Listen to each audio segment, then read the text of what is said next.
puheenjohtaja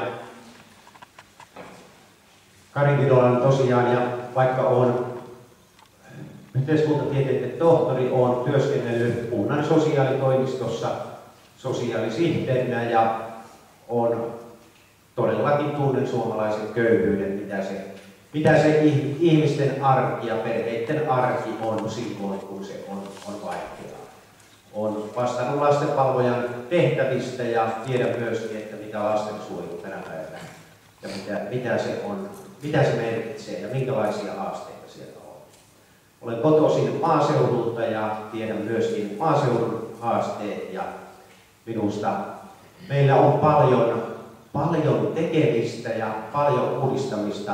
Vaikka annan täyden tunnustuksen sille työlle, mitä Suomen eduskunnassa on tehty ja mitä keskustapuolue on tehnyt, olen ehdottomasti sitä mieltä, että meidän on uudistettava puoluetta.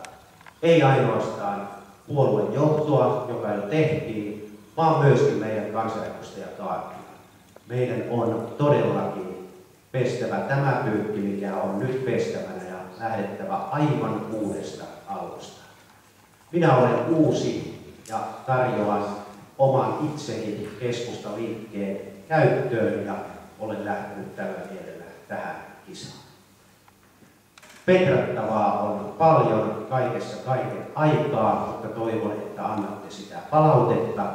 Palautteen kautta syntyy hyvä tulos.